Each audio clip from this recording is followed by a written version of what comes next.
पढ़िए दोनों क्वेश्चन, पढ़िए थोड़ा ध्यान समझिए दोनों क्वेश्चन। क्रमशः 6 सेंटीमीटर, 8 सेंटीमीटर और 10 सेंटीमीटर त्रिज्या वाले धातु के 3 ठोस गोलों को पिघलाकर एक बड़ा ठोस गोला बनाया जाता है। इस गोले की त्रिज्या ज्ञात कीजिए। चलिए बैठ जाए।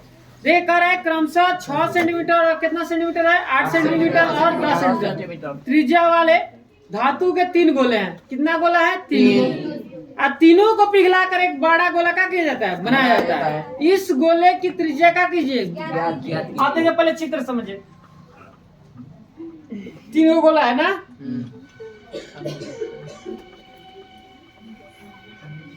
यह एक गोला ले लेते हैं, एक और गोला ले लेते हैं, गोल गोल बना लीजिएगा प्रकार से ना। एक और गोला बना देते हैं, कौन दिक्कत, 3 गोला हो गया। अब देखिए इसका त्रिज्या मान लेते हैं R1, इसका त्रिज्या R2, इसका त्रिज्या R3। कोई दिक्कत। अभी तीनों गोला को पिघलाएंगे, तीनों गोला के जब पिघला के मिलाएंगे तो बड़ा बनेगा कि छोटा बनेगा, तो तीनों गोला को पिघलाएंगे तो बनेगा बड़का गोला ना, ना बड़का का बनेगा ना बड़का।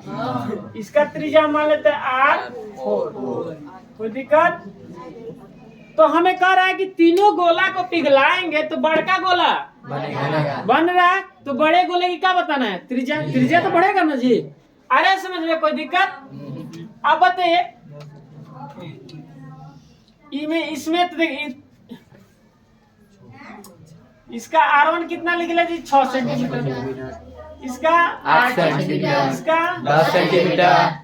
कोई दिक्कत नहीं सर। अब यहाँ अभी लिखे यहाँ कि अब ऐसे लिख ले R1 बराबर छोटे गोले की त्रिज्या, ऐसे ना, या ऐसे भी लिख सकते हैं R1 बराबर पहले गोले की त्रिज्या, R2 बराबर तीसरे गोले की त्रिज्या, दूसरे गोले की त्रिज्या, R3 बराबर तीसरे गोले की, R4 ऐसे भी लिखते हैं। आप समझ रहा है ना। चले तो तीनों गोला को पिघला रहे हैं तो कौन सा गोला बन रहा है ना। तो क्या करें हम, तीनों गोला के त्रिज्या जोड़ेंगे।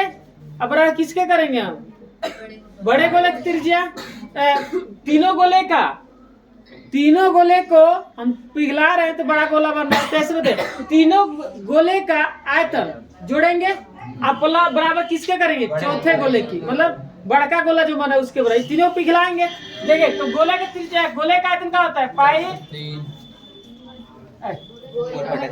4/3 बाई आर क्यू। अब बताइए पहले गोले की त्रिज्या क्या है, R1, ऐसा होगा। फिर 4/3 पाई आर क्यू, इसका R2 होगा 4/3 पाई आर क्यू, इसका R3। अब तीनों का पिघला रहे हैं तो कौन सा गोला बन रहा है, चौथा है बन रहा है, बड़ा वाला गोला। तो बताइए इसका क्या होगी, तीनों पिघलाएंगे मतलब तीनों का आयतन जोड़ के इसके बराबर करेंगे। बड़े गोले का मतलब 4/3 पाई आर क्यूब ना, R4 का क्यूब, मतलब बड़े गोले की त्रिज्या। हमें बड़े गोले क्या निकालना है, त्रिज्या। आप देखिए इसमें हम कॉमन लेते हैं, सब में 4/3 पाई कॉमन लेते हैं, तो अंदर क्या होगा, R1 का क्यूब, R2 का क्यूब होगा ना, R3 का क्यूब बराबर 4/3 पाई R4 का क्यूब। ये दोनों से दोनों होगा। डायरेक्ट बना रहे हैं, इसमें हम कुछ लिख नहीं रहे हिंदी, या आप लिख भी सकते हैं। R1 बराबर पहले गोले की त्रिज्या, R2 बराबर दूसरे गोले की त्रिज्या, R3 बराबर तीसरे गोले की त्रिज्या, R4 बराबर बड़े गोले की त्रिज्या। ठीक, ऐसे भी आप लिख सकते हैं, कोई दिक्कत नहीं। अब देखिए R1 कितना है, आप बोलिए। R1 6 सेंटीमीटर, इसका क्यों करेंगे, R2 8 सेंटीमीटर, इसका क्यों करेंगे, R3 इसका क्यों करेंगे बराबर R4 का क्यू। ये निकालना है बड़ा गोले की त्रिज्या। आ रहा है समझ में। अब इसका क्यू कीजिए, कितना होगा, 216 cm cube, 512 cm, 1000 cm cube. और 3 बार लिखेंगे तो कितना होगा, बराबर R4 का क्यूब। सबको सटाइए। 1728 1728 सही है। 15 1728 1728 इसका CM क्यूब बराबर R4 का क्यूब। ठीक है। अब ये यहाँ सोचिए कि अब किसका हम घन करें, किस संख्या का घन करें कि 1728 आएगा। 1728 का घनमूल निकालिए।